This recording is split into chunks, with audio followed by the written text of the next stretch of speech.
One of the most complex things about business is basically people.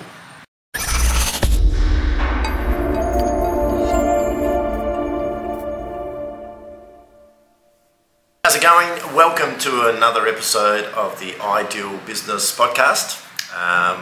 What I'm going to do is talk a bit about something that's quite interesting, a bit of a challenge that happens when you've been in business. If you've got staff, this is something that happens all the time.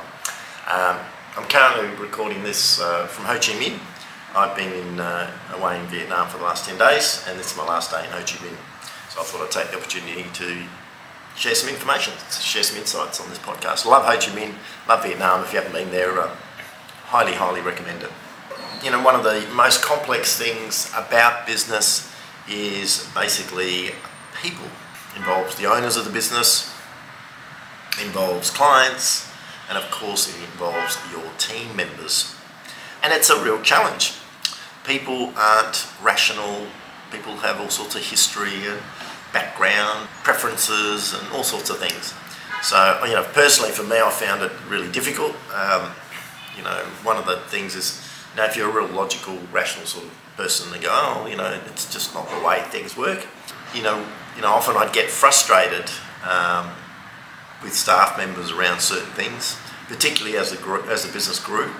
And so across all my different businesses, as businesses grew and more people came on board, I just always get frustrated. I'd go, God, how hard could this be? I did this for years, it was really straightforward, I don't know what the drama was, all that sort of stuff. A few realizations that I had that helped me sort of better understand how to really work better with my team and how to make it work, rather than just, you get to the point and say, it's just not working.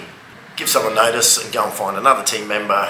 Sometimes that's necessary, but often as business owners we get a little bit frustrated and then we're back to the drawing board. You've probably experienced that before. So a couple of things that have worked for me in this process is firstly, just having different expectations. I don't sort of compare when staff members are doing things to how I did it, or how I'd approach it, or my preferences for things. If I'm going to get a team member to get involved and do something, and I've got to give them the freedom and the responsibility just to go on with it, as long as they're getting the end result, the product that comes out the other end, then that should be fine. There's a lot of different ways of getting the same outcome, same result. So the first thing I realised was to realign or reset my expectations, and that brought a bit more sanity. One of the things to think about is there's a process we use which is called clearing the product. The product is the end outcome or the end result from an activity or from a role or for a particular job description. So the product is what comes out the other end. Now, we give them a job description which talks about the activity. For example would be, you might have a receptionist who answers your phone, and you might define that job description and the outcomes of that role to answer the phone, pass on the messages, answer phone within certain things, do all those sorts of things. They're not really what we'd call a product. They're more activities and tasks. The activities and tasks ultimately should deliver the product. And what I've found is that there's a few things that really make a bit of a difference in the process when you're working with staff and when you're coming up with a job description, is to define the product of the role really clearly. What I've found from personal experience is when I've got a staff member that doesn't necessarily work well, it can be any reason at all, it's normally one of three reasons. The first reason is there's something personally going on in their life. Things happen in people's lives. Relationship stuff going on, they could be having some stress for something else. There's things happen, and so the expectation that we just go, well, that's personal, this is work, this is business, just got to keep it separate. It's all good in theory, but it really doesn't work like that. There's something going on that you're not aware of outside their work environment that could be impacting on their ability to get things done. Could be not only their attitude but their energy. They could be tired. There could be something going on. So that could be one reason. curable. You can sort of, seek to understand, find out what's going on. That's definitely something you can work with and look at how you can help your team member. The second one, where they just don't care, not really fixable. So this is where, they just don't care. They simply don't care.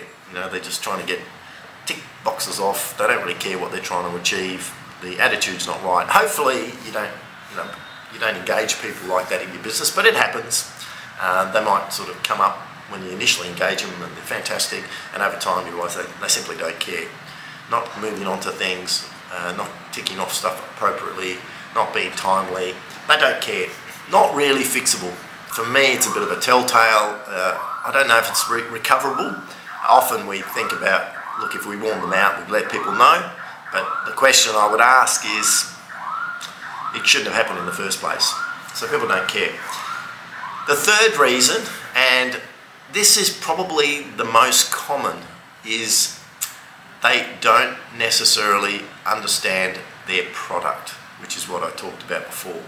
And when I talk about their product, what is the outcome of their role? What actually is it that they're trying to achieve? And this is probably most situations when you're having issues with a staff member, it's probably the fact that they don't understand their product. And this links into not having the role defined correctly, inadequate training, there hasn't been enough procedures and policies to guide them in their role, and defining really, really clearly what the product is. And it probably, and this lines up where you might have in your head, well, it's pretty obvious, what you want from someone that works on your team as an output, as an outcome. But that might be in your head, and that might be your expectation, but it might be quite different to their understanding of that. So an example would be the receptionist example, where they think that, someone might think, I'm a receptionist, I'm here to answer the phone, take messages, pass messages on to people. Is that the product? That's not really the product. That's really activity that they do to get to the end product. The thing that I do when I'm finding that there's a team member that struggling with, not quite getting things right, is I ask them, I say, what do you think your product is? And often they might be a bit confused, don't understand what the product is. They say, oh, we do a service. So I said, yeah, I understand that, but what's the outcome of your role, of your activity? And you'll find out very, very quickly, because if the response they give you is not aligned with what you believe their product or the outcome of what they do is, then you know there needs to be a bit more work. And I know in the past when that's happened, it's been my fault. I haven't defined it clearly, the role's not clearly defined, the KPIs haven't been mapped out, the product hasn't been cleared, and so then you can clear the product.